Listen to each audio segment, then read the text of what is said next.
morning, good afternoon, good evening, local marketing folks. I'm Mitch Ratcliffe, and this is BIA Kelsey Live, and I'm joined, as always, by Mike Boland, our chief analyst in San Francisco. How are you doing today, Mike? I'm well, Mitch. How are you? I'm doing okay. I had a 23-hour and 20-minute day yesterday that ended about 3 a.m. So Nice. I'm perking up here to talk with you. So we'll use that as an excuse if you fall asleep in the middle of the episode. Well, that's what I'm doing right now, just out. So, hey, a lot this week. You know what we're going to call it this week? We're going to call it Automation Friday because we're talking about a lot of time situations where technology is stepping in to handle customer service. And as usual, let's just run down the news that we've been looking at. First off, let's talk about Bing.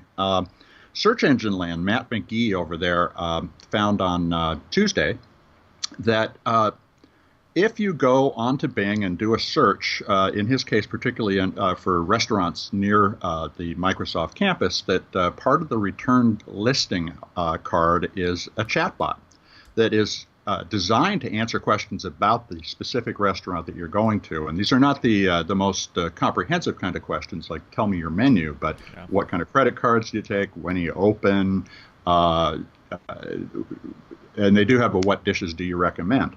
What do the author points out repeatedly it was only semi-helpful. They kind of ran off into dead ends, or it didn't really have an answer to what he thought was a relevant question Yeah. about the restaurant. What's your take on how people are going to start to use this kind of chatbot integration in order to handle what is essentially keeping somebody on hold on the Yeah. internet until they make their buying decision? So chatbots, we've been kind of back and forth over this area, also known as conversational commerce. Hmm. And I think it grew from the fact that messaging apps are wildly popular among millennials. We see this from Facebook Messenger, which has over 1 billion global users, WhatsApp in Europe, and WeChat in China. They're just taking over as a kind of front door to connected experiences. So then Hmm. the thought evolved from there, why don't we use this in addition to peer-to-peer communication for communicating with businesses? But businesses are also very busy, so let's automate some of this. And I think that general logic behind all of that is great, and we've been kind of behind that for a while. But in practice, I think it's fallen down a lot because we might be a little bit too early. Because I think for this to work, you really need the AI engine. That's what's gonna win this battle is just like a good AI engine. And I don't think we're there yet. And I think that this Microsoft, this Bing kind of example it's a good example of that. Even though it's awesome that they're experimenting. I don't know Right. if they like intended for this to kind of get the coverage it did. I think they wanted to do it Oh, under I the radar. definitely think not, based Yeah, on the yeah. way they. But I love that they're experimenting. But what I think about this and a lot of the other implementations I've seen is that it's too early. It's essentially a glorified Q&A. I mean, as you mentioned, it's kind of binary. It's stuff like, do you take Amex or, when do you close? And it's that kind of really simple information, which can be Right. useful. But I think that the true potential for chatbots and conversational commerce is where when you get that kind of more natural language AI really Hmm. working. And until then, I think what it's going to do is the adoption will be kind of low. It might give a almost like inferior experience and therefore kind of be bad PR for that entire kind of movement. And I think an example of that is like Siri. Siri's terrible as a user experience, and I think it's given a bad Yeah. name. People kind of roll their eyes when they hear about like personal assistant apps because. So I think, and I don't mean any of this to kind of put down Bing. Again, I love that they're experimenting, but I think that what Sure. we have here is just that. It's an experiment. I think it's very cool, but I think that it's going to need to be something that is more natural language based as opposed to this kind of glorified Q&A. Well, and I think on top of the technical issue you're raising, which is that the level of sophistication of the analysis of what you're asking has to rise, and it has to be a more dynamic experience. That the marketer who's going to put a chatbot up in front of their service has to think about it not just as a set of lists or a list of questions and Yeah. answers, but as a content marketing undertaking. And so, Yeah. if, for instance, like in this case, it says, "Tell me about your best dishes," why not pop a video Yeah. and have that be the answer that the chatbot knows? Here's a link. I'll tell you all about it. How do you use these things to make a more humane experience that makes you also want to go in? And so I would think of it as a campaign through a single channel, Hmm. and compose a whole set of materials that not only are part of the script, but that the AI can use and learn from. Yeah, well, it builds it into like what Google used to call universal search, where Right. going from returning links, 10 blue links, to things like, well, we also have images and video and all these other things Yep. based on your intent that you've just indicated through your search term.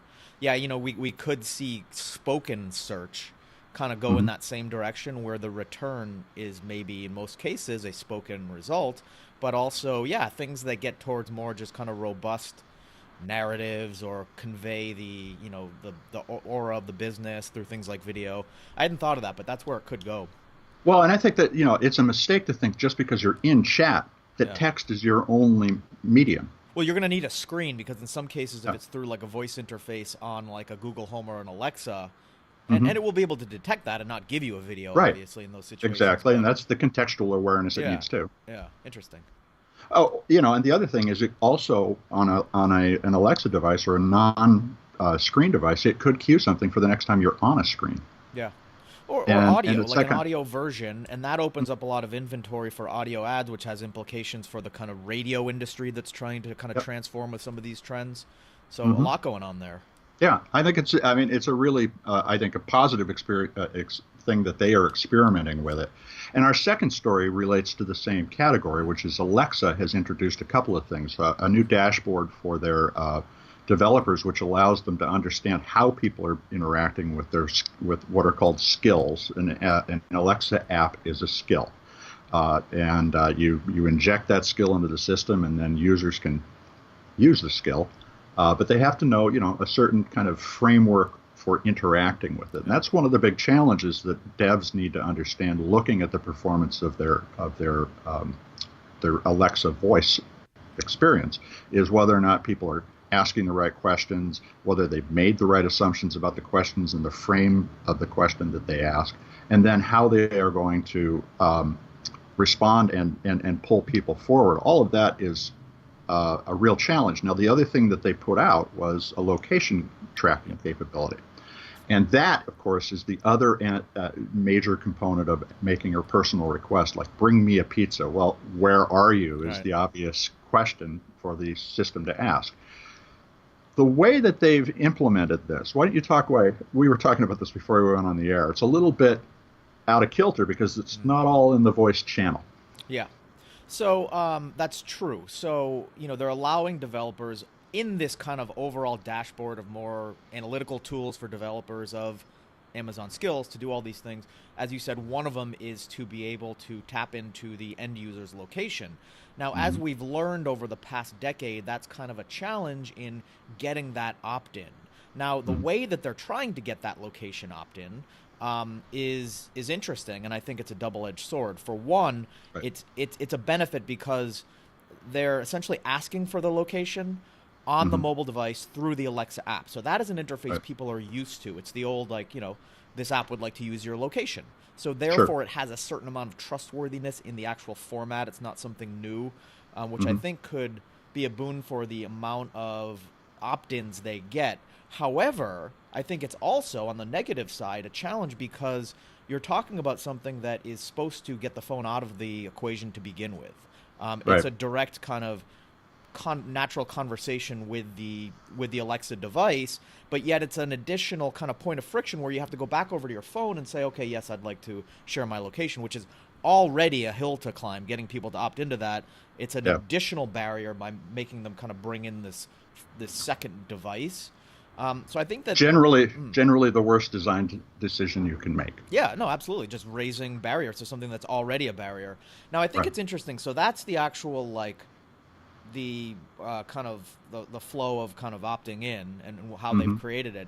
I think also what they're going to have to learn is that the rules of getting people to opt in are much the same as what we've learned over the last decade in the kind of like app era, which Right. is that it's all about utility. You mentioned a few good ones like, ordering a pizza, things like weather apps, I think are going to have a Hmm. higher success ratio, things that the Sure. actual utility of the app is like grounded in it knowing your location. And the example I always point to there that I think provides a nice lesson for anyone trying to get users' location is Pokemon Go. They have shown the world that they were able to get, like, in a matter of days, just millions of location opt-ins, which is like people have been like salivating over those types of numbers for years. Like, how do you get people to opt in? And Yep. when you get something that people are addicted to, and it is so central to the app experience, that they have to opt into location. I think that's really, I mean, it's easier said than done, but I think that's the success factor there, as opposed to, like, if you are a game or just something like that that has nothing to do with location, but yet you want people to opt in so you can better serve them ads and make more money on your kind of ad revenue. It just doesn't work. You got to have, like, a really good reason and a value exchange, a proposition to the user of, you're sharing your location, but, here's what you're getting in return, essentially. It's all implicit. Well, it's a transactional context. Yeah. I need information from you, and you may or may not want to give it to me. Put aside that you have to go use your phone to do it, even though we're talking right now. But those questions are already hard for us to ask as marketers. So I think that the context, again, this goes back to what we were talking about with the Bing thing as well. This is a content marketing play. It's not simply being able to see whether your script worked.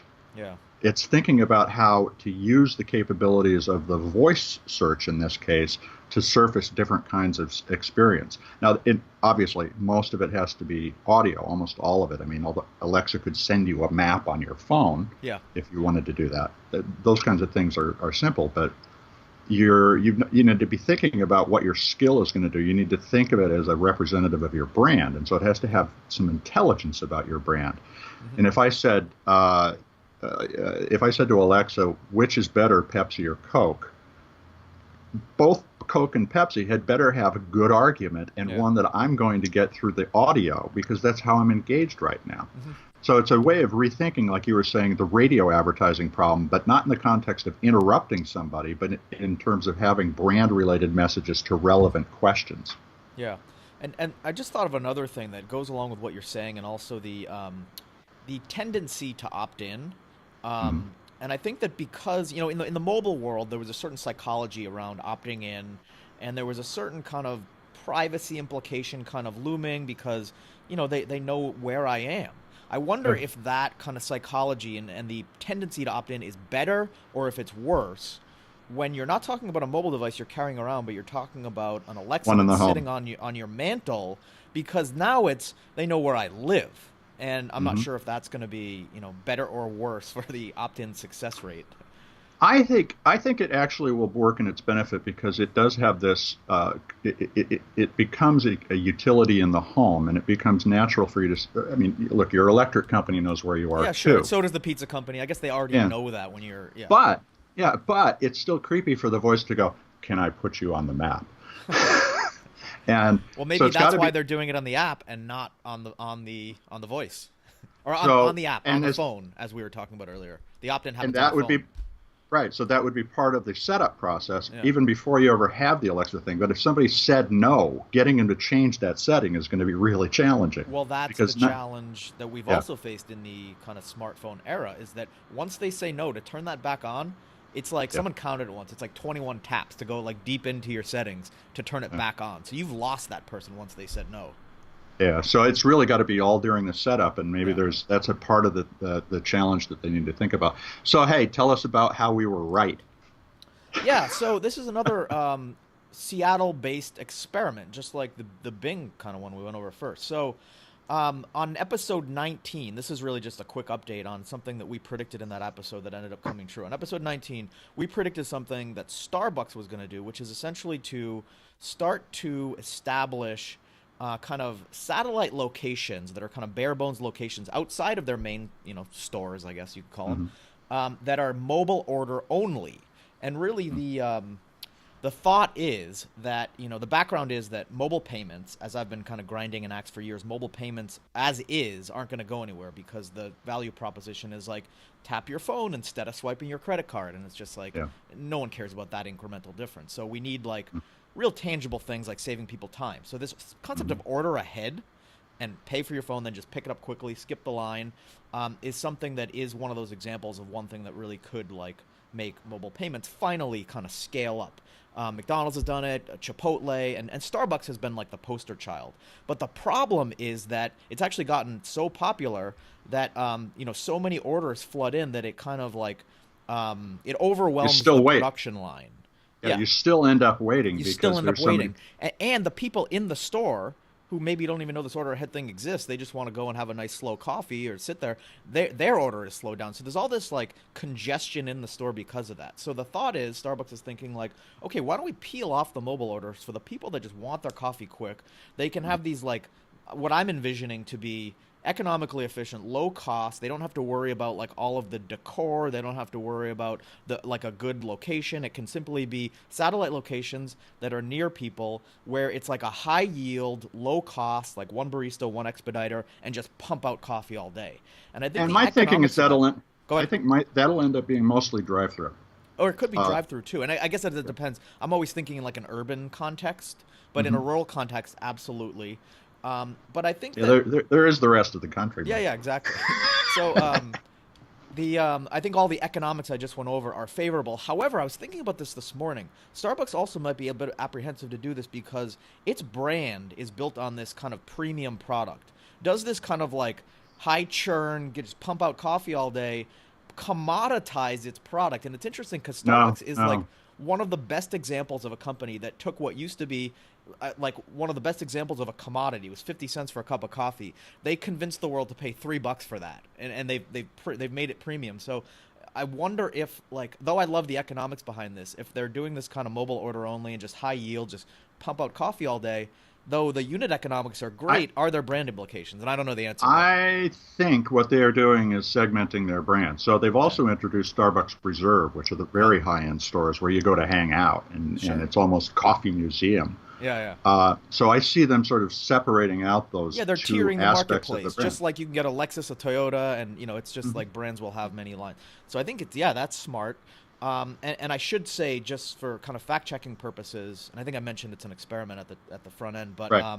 I think they're experimenting in like just for their employees. This is something that's like in It's in their the corporate headquarters. headquarters. Yeah, Headquarters is a large building in Seattle and it has two cafes in it. yeah, And actually, in most circumstances, I would say, well, while this is eating your own dog food, yeah, I would not test it with my own yeah, yeah, employees because, of course, they're the ones who are going to be the most, tolerant of all the yeah, problems. That there's a good way to identify them.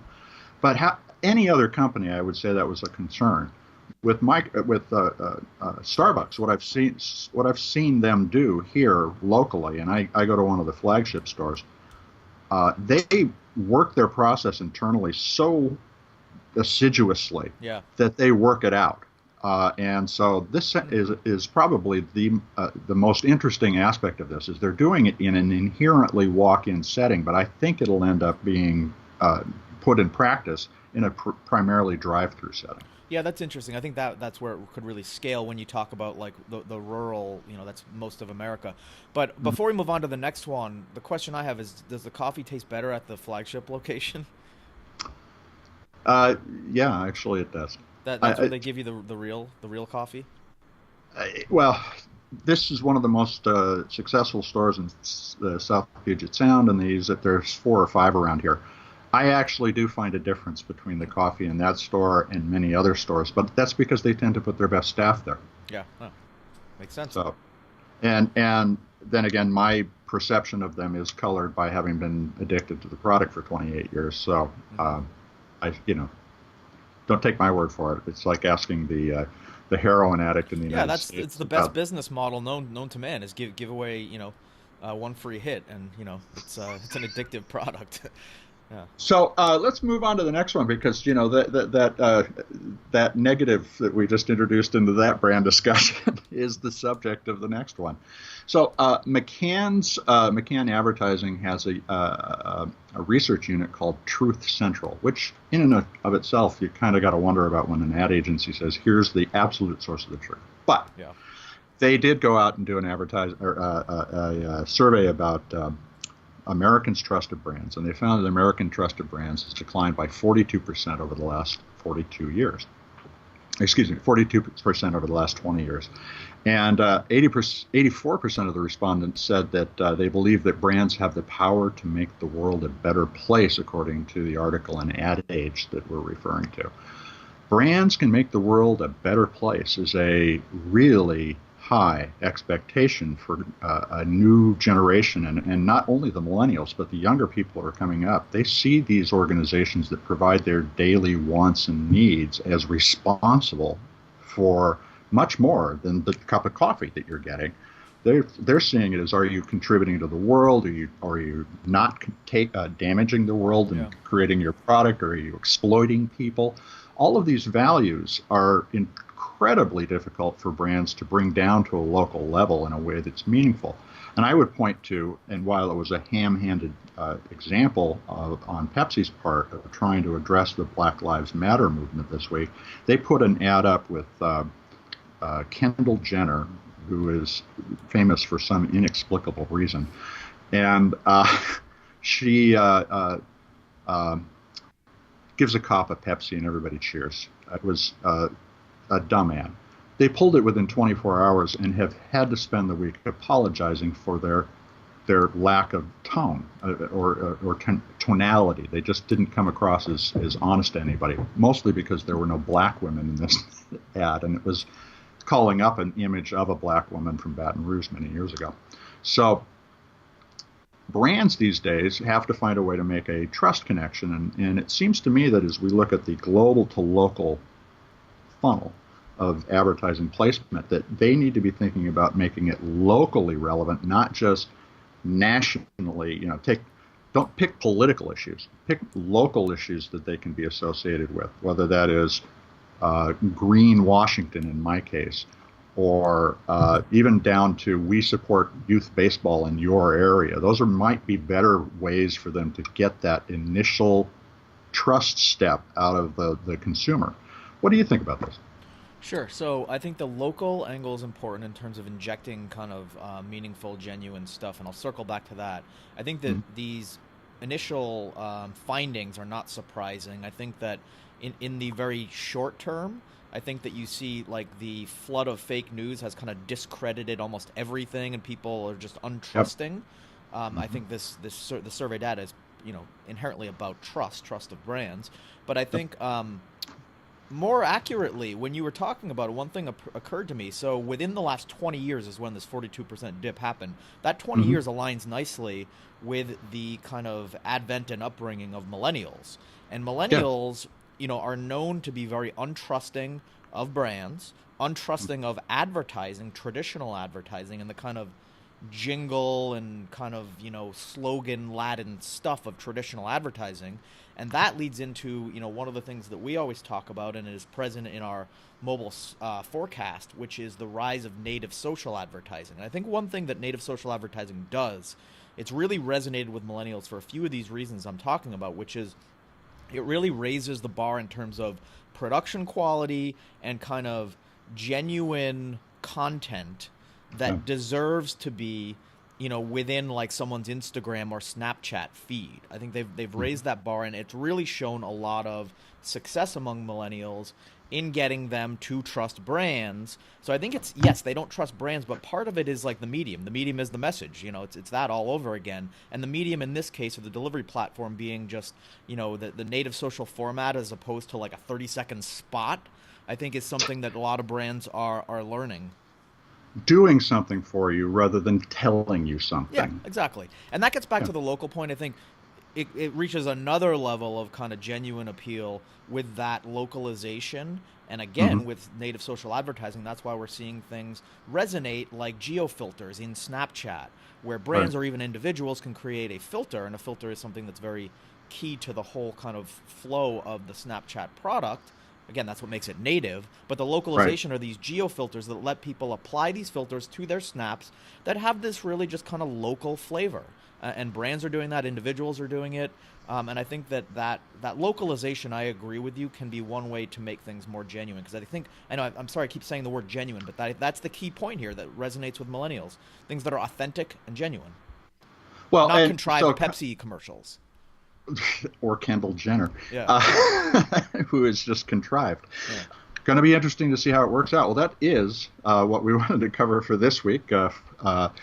I want to remind everybody that Local Impact Los Angeles, which is going to focus on search, AI, voice, mobile, social, and video ad targeting, is going to be taking place in Los Angeles on June 7th. That's at Hotel Indigo in Los Angeles. Check out BIAKelsey.com WAC conferences for more information. And we'll see you next week at 10 a.m. Pacific time on Friday. Mike, have a fantastic weekend. You too. Talk to you all next week. Take care. This has been BIA Kelsey Live.